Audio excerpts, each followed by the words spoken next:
올바른 근심에서 오는 기쁨과 자랑이라는 제목으로 오늘 본문 말씀을 살펴보도록 하겠습니다. 근심이 있었는데 그 근심이 마음의 기쁨이 되고 더 신뢰할 수 있는 자랑거리로 변했다는 거예요. 이거야말로 전화위복이죠.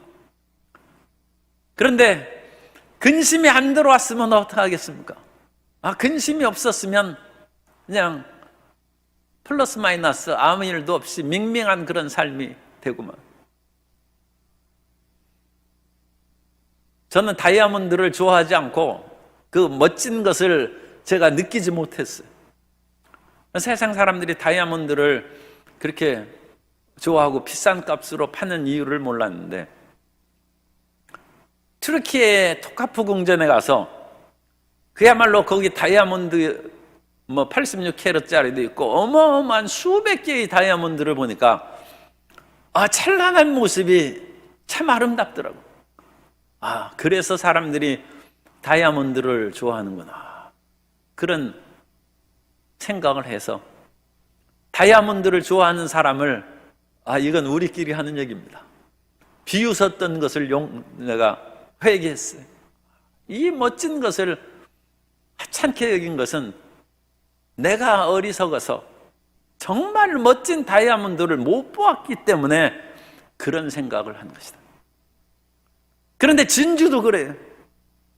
진주도 사람들이 많이 하고 다니고 그러는데 진주가 아름답지 않더라고. 그런데 진주다운 진주를 제가 또 본 적이 있어요. 그거 보니까 이 진주도 목에 걸만한 것이고, 더군다나 이것이 얼마나 아름답고 신뢰와 인내의 승리를 나타내 준 것인지 새삼 깨달았어요.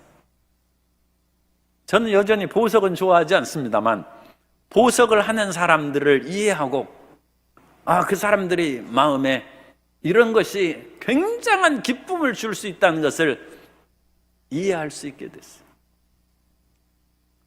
그런데 이 진주는 어떻게 생기는 것인지 우리가 알고 있지 않습니까?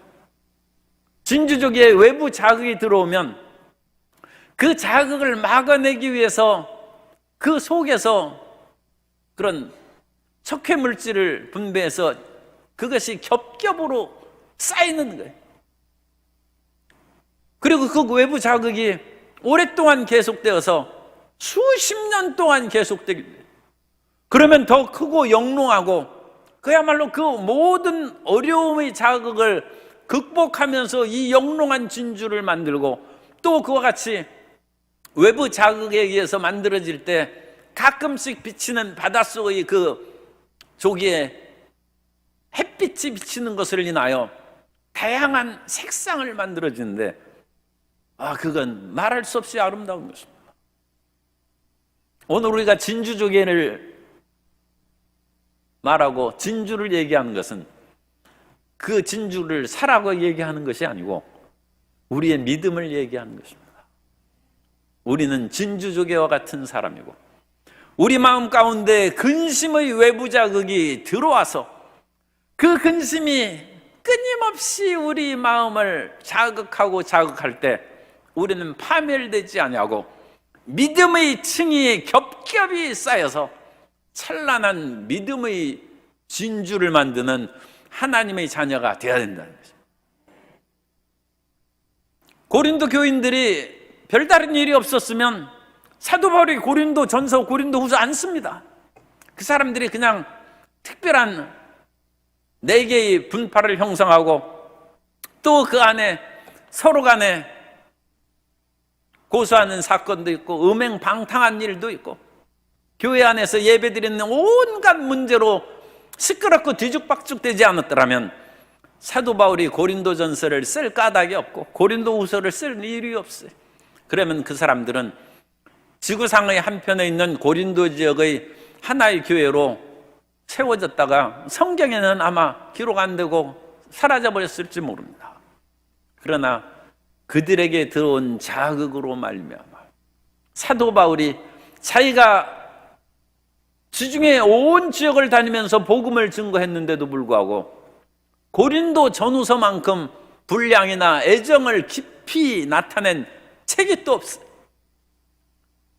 그들이 사도 바울을 근심하게 하고 그것으로 말미암아 사도 바울이 눈물의 편지를 쓰고 그들을 근심하게 한 것으로 인하여 고린도 교인들과 사도 바울 사이에 믿음의 층이 두꺼워지고, 오늘 결론의 말씀은 16절, 내가 범사에 너희를 신뢰하게 된 것을 기뻐하노라. 이제는 범사에 고린도 교인들을 믿을 수 있었어. 이제는 못 믿었어. 너희가 바울파, 게바파, 아볼로파, 그리스도파에서 나누고 그러는데 어찌 그리스도께서 나누셨느냐? 내가 너희를 책망하지 않을 수 없는데 너희가 어린아기라는 것입니다. 여전히 육에 속해서 서로 물고 찢고 싸우는데 그걸 내가 어찌 자랑하겠느냐? 그러나 이제는 사도 바울이 고린도 전후서를 쓰고 또 직접적으로는 디도의 오므로, 지난주에 우리가 살펴봤죠. 파루시아 티투, 디도의 온 것을 인하여 그들을 다시금 깊이 이해하고 사랑하게 되었고, 마음의 불안과 두려움이 다 사라져서 결론은 범사에 너희를 신뢰하게 돼. 이제는 고린도 교인들을 사도 바울이 믿을 수 있어요. 디도 앞에서 자랑했던 것, 그것도 부끄럽지 않게 됐고, 디도가 갔다 와서 바울 선생님이 고린도 교회에서 자랑했는데 제가 가보니까 정말 자랑할 만하더이다. 왜냐하면 15절에 그가 너희 모든 사람이 두려움과 떨므로 자기를 영접하여 순종한 것을 생각하고 너희를 향하여 그의 심정이 더욱 깊었으니, 사도 바울의 얘기가 아니라 디도 얘기. 디도가 너희를, 고린도 교인들을 사랑하게 됐다. 그 마음이 더욱 깊어졌다. 그것을 보고 사도 바울이 이제 고린도 교인들에 대해서 안심하게 되었고 범사에 믿을 수 있는 자녀가 됐어요. 성도 여러분의 자녀들이 범사에 어머니, 아버지의 마음에 신뢰할 수 있는 자녀들로 성장하게 되시기를 주님의 이름으로 축복합니다. 그럼 자식 성공한 것이죠. 사도 바울이 지금 여기에서 고린도 교인들을 전도하고 개척해서 지금 세우는 것에 근심이 가득했어요. 그러나 이제는 신뢰할 수 있고 고린도 교인들을 생각하면 기쁨이 생겨요. 이전에는 근심 덩어리였으나 이제는 기쁨이 되었다. 이것은 고린도 교인들의 신앙의 성장을 말하는 것이고 사도 바울의 사역의 성공을 얘기해 주는 것입니다. 그래서 근심으로 말미암아 사도 바울이 자랑하게 되고 기쁨이 다가오게 되고 성공한 것을 보여주는 것입니다. 우리의 삶에 근심이 가끔 다가와요. 그래서 그 근심으로 너무 좌절하지 말고 믿음의 층을 쌓는, 따라 사세요. 근심은 믿음의 층을 두껍게 합니다.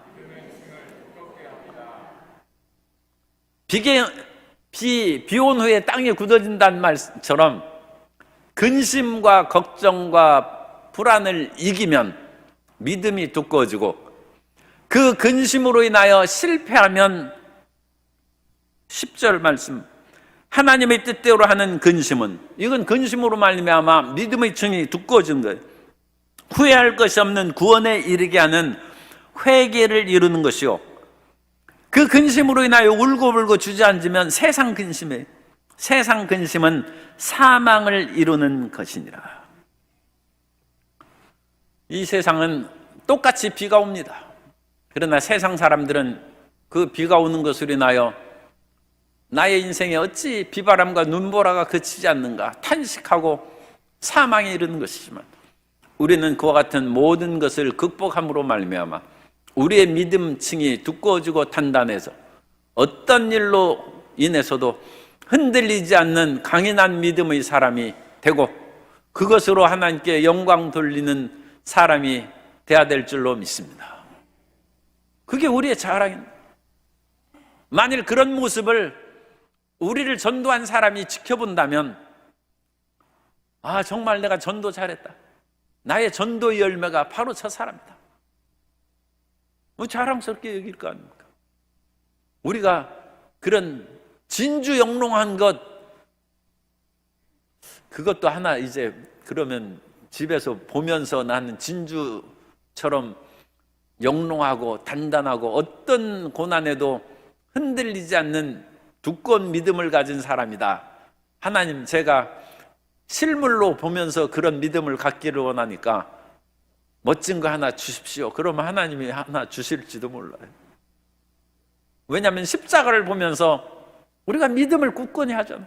방에 이전에는 십자가를 두고 어떠한 일이 있어도 내가 예수님과 함께 죽으면 예수님과 함께 다시 살 것이다. 그걸 믿음을 보는 것처럼 그런 것을 보면서 믿음의 층을 두껍게 하는 거예요. 근심이 다가오면 그 근심으로 말미암아 진주조개가 죽으면 그건 썩어버리는 거예요. 그러나 그것을 이겨내면 진주의 층이 두꺼워지는 거예요. 이 근심은 하나님의 뜻대로 이 모든 것을 진행함으로 말미암아 온전한 회개를 이루고 세상의 육신의 정욕, 안목의 정욕, 이생의 자랑의 찌꺼기들이 떨어져 나가는 것이고 우리는 믿음의 부자가 되는. 그러니까 더 이제 노골적으로 얘기하면 근심을 잡아먹고 믿음이 성장하는 거예요. 근심이 나를 파괴하는 것이 아니라 그것은 우리의 밥이라는 거예요. 그게 여호수아와 갈렙이 한 믿음의 고백이에요. 가난한 사람이 두렵고 너희는 칼날이 죽고 너희 자녀들은 그들이 사로잡혀서 종이 될 것이냐? 그렇지 않다. 우리가 하나님의 말씀으로 들어가면 그들은 우리의 밥이라는 거예요. 10명의 정탐꾼은 우리는 죽는다고 했어요. 그러나 죽는 것이 아니라 그들을 잡아먹고 우리는 오히려 성장하는 우리의 영양분인 우리의 밥이고, 우리의 밥이라고 한 번역은 참 정난한 번역으로 이전에 잘 번역했어요. 그런데 개정개혁판에는 그걸 점잖게 우리의 먹이라고 번역했어요. 밥이 더 좋은 것 같아요. 우리 밥에 우리를 애워싸는 모든 어려운 것들이 우리에게 힘을 공급하는 밥이라는 거예요. 그래서 그 근심으로 말미암아 온전한 회개를 이루는 것이고, 11절 보라 하나님의 뜻대로 하게 한 이 근심이, 그러니까 이 근심을 잡아먹는 거예요. 잡아먹으면 너희로 얼마나 간절하게 하며 얼마나 변증하게 하며 얼마나 분하게 하며 얼마나 두렵게 얼마나 사모하게 얼마나 열심 있게 얼마나 벌하게 하였는가. 몇 개예요? 7가지입니다. 7가지 그런 미덕이 생긴다는 거예요. 사도 바울이 고린도 교인들로 근심하게 하는 그런 편지, 눈물, 너희가 그런 식으로 해서 예수님 제대로 믿는 사람이 할 수 있느냐? 그것을 보고 고린도 교인들이 자신을 회개하고 우리를 일으켜 세우고 예수님 믿게 한 사도 바울이 보기에 우리는 미달래도 한참 미달되었구나 하면서 너희가 얼마나 더 간절히 주님의 진리 안에 자기 자신을 세우고 얼마나 변증, 진리 가운데 자기를 변명하는 것을 변증이라고 합니다. 그런 것으로 우리는 이와 같이 율법주의라든지 세상의 여러 가지 잘못된 것으로 인하여 빠지지 않고 우리 믿음을 지키고 있습니다. 자신을 변증하고 얼마나 분한가. 우리가 율법주의나 세상의 정욕에 빠져서 거기 음행방탕한 일에 빠지고 서로 재물을 얻자고 형제끼리 소송하고 이런 마귀 속삭임에 넘어간 것을 분하게 여기고 얼마나 두렵게 하고, 그 두렵게 하는 것은 하나님의 심판을 좀 무서워할 줄 알아요. 그러니까 지옥에 빠지는 것을 두려워하지 않으면 이 사람들이 범죄하기가 쉽죠. 요즘에 이제 우리나라에서 사형을 집행하지 않음으로써 흉악한 범죄자들이 지금 수십 년 동안 그냥 나라에서 먹여주는 것으로 그게 먹고 살고 있어요. 물론 그 사람이 그 기간 동안에 철저히 반성하고 회개해서 새 사람이 되었다면 얼마나 좋겠습니까만, 그렇지 않다면 그건 큰 문제죠. 더군다나 아무리 사람을 수십 명을 죽였어도 지금 사형 집행이 안 돼. 그럼으로써 이 세상에서 묻지마 폭행을 하고 다 사람들 죽이고 그래도 나 안 죽는다. 아니, 사람을 죽이면 자기가 죽어야죠. 그런데 사형 집행이 없으므로 사형 선고를 받아도 안 죽이고 그냥 가둬놓는 거예요. 그런데 그것을 인하여 하나님의 심판조차 두려워하지 않는다는 것은 그건 큰 불행입니다. 하나님의 심판은 때가 되면 마치 맷돌에 곡식을 넣으면 그것이 가루가 되어서 나오는 것처럼 하나님의 심판은 서서히 진행될지라도 한 번 심판이 시작되면 가루가 되어서 나온다. 그리고 그것은 영원한 심판으로 불못에 던져지는 처참한 상황에 이르는 것입니다. 그러므로 이 세상이 잘못한 사람들이 두려워할 줄 알아요. 세상의 법에 의해서도 심판받을 것을 두려워할 뿐만 아니라 세상의 심판을 피해갔다 할지라도 하나님의 심판이 있다는 것을 두려워하고 그것을 깨어 있어야 돼요. 그래서 세상 사람들이 두려워하지 않는다고 해서 죄짓고 불의한 일을 행하면서도 두려워하지 않는 사람들을 조금도 우리가 본받거나 참 심령 강하다 그렇게 생각할 필요 없어요. 온갖 거짓을 행하고 그야말로 얼굴이 뻔뻔하고 철면피를 넘어서는 그런 일들이 지금 유명한 사람들 가운데도 많이 나타나는데, 세상은 그 사람들을 붙잡아가지고 어떻게 하기에 감당을 못해. 이게 어찌된 일인지 감당 못하는 그런 것처럼 보여요. 그러나 하나님의 심판이 시작되면 그건 끝입니다. 그래서 그런 것들을 얼마나 두렵게 하며 또 얼마나 사모하게 하는가. 사도 바울을 미워하는 세계파가 있었어요. 그러나 이제 알고 봤더니 사도 바울이 진국이고 정말 우리를 사랑하는구나. 그래서 수많은 사람이 사도 바울파로 돌아섰어요. 그래서 얼마나 사모하게 하며 얼마나 열심 있게 하며, 그래서 이제 나태한 게으른 신앙을 떨쳐버리고 다시금 교회를 위하고, 한때 시험에 들어서 봉사하고 뭐한 그런 것들도 그게 무슨 의미가 있느냐 해서 냉랭한 생활을 했던 사람이 열심으로 기도하고, 기도의 열심을 회복하는 성도 여러분 되시기 바랍니다. 말씀을 읽는 열심을 회복하시기 바랍니다. 이웃을 사랑하는 열심을 회복하는 것이 우리의 정상적인 상태예요. 세상의 여러 가지 일들로 시험에 들어서 자꾸 마음의 모든 것들을 그냥 미지근하게, 믿는 것도 아니고 안 믿는 것도 아니고, 교회 나오는 것도 아니고 안 나오는 것도 아니고, 그렇게 하지 말고 열심히, 이건 하나님이 하시는 말씀이에요. 열심히 다니라는 거예요. 그래서 대충 믿지 말고 게으르지 말고 열심을 품고 주를 섬기라. 성경에 그렇게 우리에게 명령하고 있는 것입니다. 하나님에 대한 열정이 항상, 그래서 고린도 교인들이 지금 변했어요. 얼마나 열심 있게 하며 얼마나 벌하게 하는가. 그래서 고린도 교회 안에 그 잘못한 사람들을 다 정리하고 징계해야죠. 오늘날은 징계가 없어요. 어떤 일을 잘못해도 법원에서 재판을 질질 끌기 때문에 자기 임기 다 마칠 때까지 판결이 안 나서 월급 다 받고 해서 그냥 끝난 후에 재판 결과 나와. 그럼 그 어찌 되겠습니까? 그런데 교회도 징계를 못해. 교회에서 조금만 서운한 얘기를 하고 잘못했다 지적하면 교회 안 나와. 그러니까 그러면 되겠습니까? 아니, 학생이, 요즘에 이제 이것은 미묘한 문제인데, 학생이 잘못했으면 선생님이 좀 지적하고 잘하라고 해야 되는데, 그럼 그 다음부터 학생이 안 나와.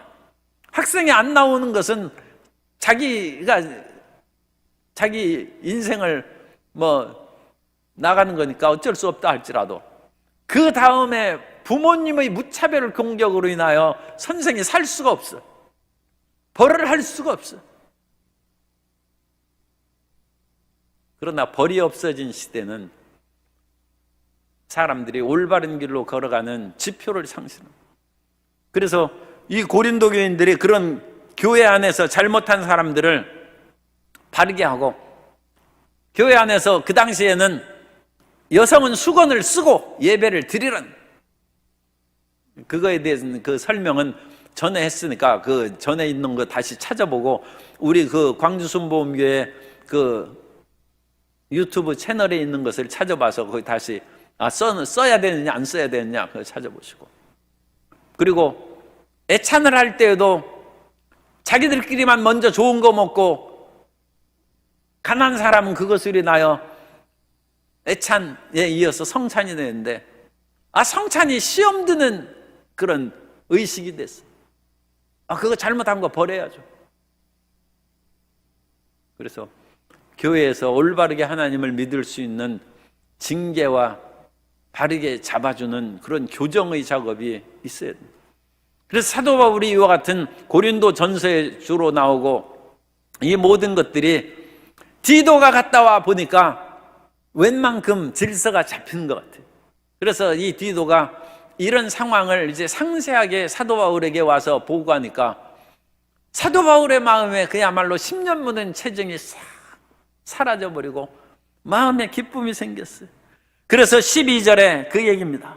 그런즉 내가 너희에게 쓴 것은, 그래서 고린도 전서로 이것을 보기도 하고, 또는 잃어버린 어떤 편지라든지, 또는 고린도 후서의 내용도 2개의 편지가 붙은 것이라는 양분설도 있어요. 그래서 이런 다양한 그런 설이 있습니다만, 어쨌든 이전에 쓴 어떤 편지, 그것은 불의를 행한 자나 불의를 당한 자를 위해 쓴 것이 아니라 오히려 너희를 바르게 잡기 위한, 오직 우리를 위한 너희의 간절함이 하나님 앞에서 너희에게 나타나게 하려 함이로다. 너희가 우리를 진실로 사랑하는 것이 편지를 통하여 드러나서 온전한 신앙 가운데 생활할 수 있도록 오히려 자극을 주었다.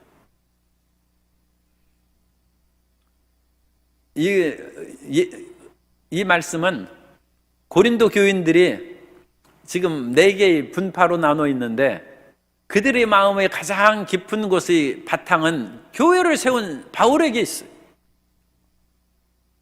그런데 그 바울을 좋아하는 사람은 일부 파가 되고, 그 뒤에 아볼로나 게바나, 또는 난 이 파 저 파, 나는 들어서 시끄럽게 하지 말고 나는 그리스도파다 하는 그런 분파로 나타나는데, 이런 다른 파에 속한 사람들이 사실은 자기 마음을 자기가 몰라요. 우리는 내 마음을 내가 모르고 그와 같이 살아갈 때가 종종 있어요. 다른 사람을 정말로 사랑하는지 모를 때가 있고 정말로 싫어하는지 모를 때가 있어요. 그런데 사도 바울이 편지를 쓰므로 말미암아 그 편지를 읽어보면서 고린도 교회의 다른 분파에 있는 사람들도 바로 이거다. 내가 정말로 사도 바울을 사랑하고 있고 사도 바울을 우리 교회의 그런 창립자로서 신뢰하고 있다는 것을 깨달았다. 그래서 그 속에 있는 것을 이 편지를 통하여 너희에게 드러나게 해 주었다. 성도 여러분도 가끔 자녀에게 편지를 쓰든지 시를 쓰든지 아니면 남편에게 편지를 쓰든지 아내에게 편지를 써가지고 속에 있는 진심이 드러나게 해줄 필요가 있어요. 오늘 기도한 우리 권사님 얼마나 조리 있고 그야말로 명철하고 빠짐없이 기도한 지 제가 하나님께 감사를 했습니다. 우리가 그런 것들을 한번 적어볼 필요가 있어요. 그래서 혹시라도 남편이 냉랭하면 편지를 쓰세요. 당신이 옛날에 나를 위하여 밥도 안 먹고 나를 찾아오고 뛰어다니던 그 일을 기억하게 쓰는 거예요. 그래가지고 그 마음에 있는 그 사랑을 드러나게. 그럼 남편이 그걸 보고 가슴을 치면서 회개하고 내가 잠시 마음이 무감각해졌구나. 자기의 본 마음을 찾는 거예요. 본 마음. 본 마음에 사랑이 없으면 그건 할 수 없죠. 그거 어떻게 하겠어요? 그러나 본 마음에 그런 것이 있었는데 그것이 세상 여러 가지 일들로 묻혀지고 덮여져 있어서 무관심한 사이가 있으면 다시 일깨울 필요가 있어요. 그런데 고린도 교인들은 원래 사도 바울을 사랑했다는 거예요. 그런데 그것이 다른 여러 파들 또는 여러 가지 이단 사설, 율법주의 그런 것들로 인하여 덮여지고 묻혀졌어요. 그래서 사도 바울이 편지를 보내서 그것을 다시 발굴해서 꺼낸 거예요. 꺼내서 너희가 우리를 향한 간절한 마음이 다시 드러났다는 거예요. 없던 사랑이 생긴 것이 아니라 원래 사모하고 우리에 대한 진실한 마음이 있던 것이 드러났다는 그런 뜻입니다.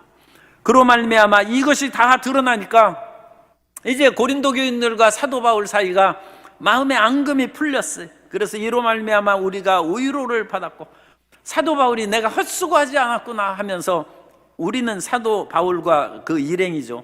우리가 위로를 받았고 또 우리가 받은 위로 후에 디도의 기쁨으로 우리가 더욱 많이 기뻐합니다. 디도가 왜 기뻐했어요?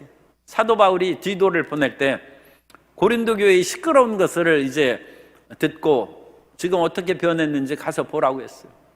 그러니까 디도는 자기가 그 교회에 직접 개척한 사람도 아니고 거기 가서 사도 바울도 멸시를 받고 쫓겨난 그런 적이 있는데 자기가 거기 가서 망신당하고 멸시받으면 어떡할까? 마음의 중압감이 스트레스가 말할 수 없어요. 그래서 더 많이 기도하고 하나님 저들을 만날 때 나로 수치를 당치 않게 해 주옵소서. 아마 디도가 기도했을 거예요. 그런데 가보니까 고린도 교인들이 바뀌었어요. 바뀌어가지고 사람이 디도를 대할 때 그야말로 아까 읽어드렸죠. 15절에 모든 사람들이 두려움과 떨므로 자기를 영접하여 순종한 것을 이것은 존경심, 경외심을 가지고 대합니다. 사람이 아무리 좋은 사람이라 할지라도 상대방을 무시하면 우리가 그 사람을 좋게 여기지 않습니다. 자기가 아무리 지위가 높고 돈이 많다 할지라도 처음 만나는 사람이나 또는 허물이 없는 그런 사이가 아닌 바에야 다른 사람을 좀 어려워할 줄 알아요. 그런데 이것은 자기가 무슨 아나무인 왕이고 모든 사람들을 그냥 눈에 보이는 것이 없어요. 그럼 그 사람이 아무리 비싼 100만 원짜리 음식 사줘도 맛이 없어요. 왜? 나를 존경하지 않기 때문에. 내가 밥 먹을 데가 없어서 먹나?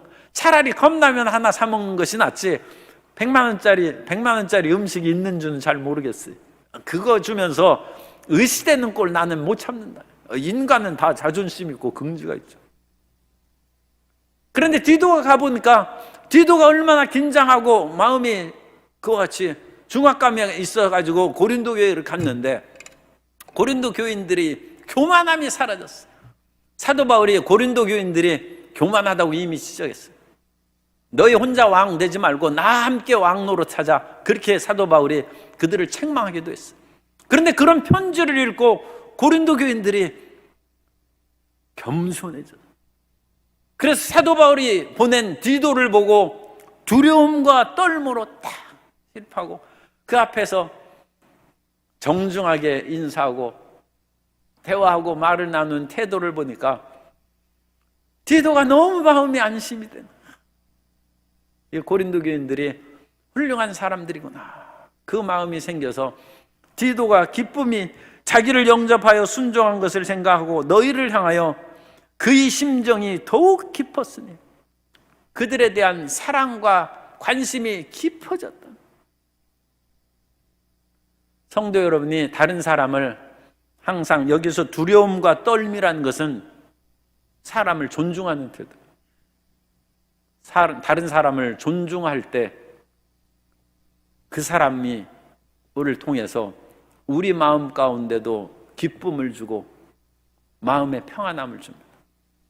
우리가 사람을 무시하면 그 사람이 우리가 돈 많고 지위가 있으면 면전에서 대놓고 우리를 욕하지는 못하죠. 세상에 그런 여러 가지 권력이나 힘이 있으니까. 그래도 돌아서면 그 사람 좋게 얘기하겠습니다. 우리는 항상 사람을 대할 때 우리는 예수 믿는 사람입니다. 예수 믿는 사람이기 때문에 다른 사람을 존중하며 대해야 돼요. 다른 사람을 존중하고 겸손한 마음으로 그 사람을 대하면, 그러면 사람의 마음을 얻는. 그래서 우리가 상한 갈대를 꺾지 않고 꺼져가는 등불을 끄지 않는 그 좋은 방법은 그 상한 갈대 꺼져가는 등불 앞에서도 좀 두렵고 떨면서 이렇게 있으면 그 상한 갈대가 놀라죠. 나는 보잘것없는 상한 갈대인데 저 사람이 나를 왕자처럼 대하고 저 사람이 나를 공주처럼 대하는데 정말 예수님 믿는 사람 훌륭하구나, 그렇게 생각하는 거예요. 그런데 상한 갈대, 이거 사람도 아니라 해서 무시해버리면 그 사람은 힘이 없는 상한 갈대, 어찌 맞닥뜨려 싸우고 욕하겠습니까? 그러나 돌아서면 예수님 믿는 사람이고 교회에 어떤 암흑의 직분을 가졌다고 하더니 사람 대리는 멀었구나, 그렇게 생각합니다. 우리 마음 가운데 예수님 믿는 사람답게 항상 다른 사람에 따라서서 다른 사람에 대해서 존중한 마음을 가집시다. 마음을 존중하면서 그것이 우리를 높이는 것입니다. 우리를 높이고 복을 주는 것입니다. 그래서 디도의 기쁨으로 다시 13절에 가서, 그렇게 해서 디도가 마음의 중압감을 가지고 갔는데 거기 가서 이와 같이 이것을 보고 기쁨이 충만하게 된 거예요. 그래가지고 디도가 처음에 갈 때는 온갖 얼굴에 근심과 긴장감이 가득해가지고 사도 바울을 떠나갔는데, 그 디도가 마케도니아에서 사도 바울을 만났는데 얼굴을 보니까 얼굴이 달덩이같이 환하게 펴졌어요. 그래서 디도의 기쁨을 보니까 사도 바울의 마음도 저절로 기뻐지고 마음이 녹아. 디도가 고린도 교회에 갔다 온 후에 그 얼굴이 밝아진 것을 보니까 고린도 교회가 지금 물을 것도 없이 잘 돼 있다는 거예요. 어떤 사람이 우리를 찾아오고 우리를 만난 후에 또 우리 집을 다녀간 후에 그냥 얼굴에 근심이 사라지고 기쁨이 충만해서 집으로 돌아가면 그 상대방의 집에서 우리 크리스찬의 집을 천국으로 생각해요. 저 근심과 무거운 짐을 가진 사람이 그 예수님 믿는 사람 집에 가고 거기서 밥 한 끼 먹고 오더니 모든 것이 그냥 활짝 피고 꽃이 피었어. 디도가 그런 상태로 온 것입니다.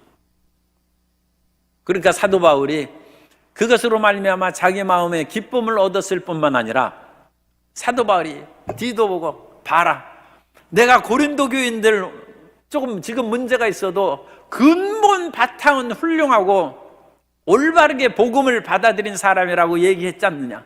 그런데 내가 가보니까 그것을 확인했으니까 사도 바울이 내가 자랑한 것이 부끄럽지 않게 됐다. 내가 여러분들이 얼마나 근본적인 믿음이 바르고 하나님에 대한 열심을 갖고 또 사도 바울이 나를 사랑했다, 그것을 사도 바울이 디도하고 자기 일행한테 자랑했어요. 그런데 디도가 갔다 오더니 사도 바울이 얘기한 것은 그야말로 다 과장되고 거짓된 것이고 사도 바울 좋아하는 사람 한 사람도 없더이다. 그럼 사도 바울이 얼마나 부끄럽겠어요. 그것이 14절입니다. 14절, 내가 그에게 너희를 위하여, 디도에게 너희를 위하여 자랑하는 것이 있더라도 부끄럽지 아니하니 우리가 너희에게 이른 말이 다 참된 것 같이 디도 앞에서 우리의 자랑한 것도 참되게 되었도다. 우리 이런 사람이 되고 이런 사람 만나고 싶지 않습니까? 아니, 진주를 만나도 좀 정말로 마음에 들고 빛나는 것을 봐야 돼. 다이아몬드 봐도 2캐럿이나? 0.2캐럿인가요? 잘 모르. 어쨌든 조그만 그거 봐가지고는 아름다움을 몰라. 진짜를 보면 이 다이아몬드가 이래서 정말 좋은 것이고 빛나는 것이구나. 그런데 다이아몬드 살 생각하지 말고 우리의 믿음이 그래요. 우리의 믿음이 저런 식으로 예수 믿는 것은 뭐 별거 아니다. 세상 사람들이 지금 그렇게 손가락질하고 있어. 저런 정도는 우리 안 믿는 사람도 얼마든지 할 수 있다. 그래가지고는 이 믿음이 0.2캐럿짜리 아주 시시해가지고 볼 것도 없어요. 그런데 우리의 믿음의 층이 두꺼워져서 우리의 믿음의 크리스찬을 딱 본 후에 그 사람이 눈이 휘둥그레지는 거예요. 저런 믿음이라면 나도 예수 믿어야 되겠다.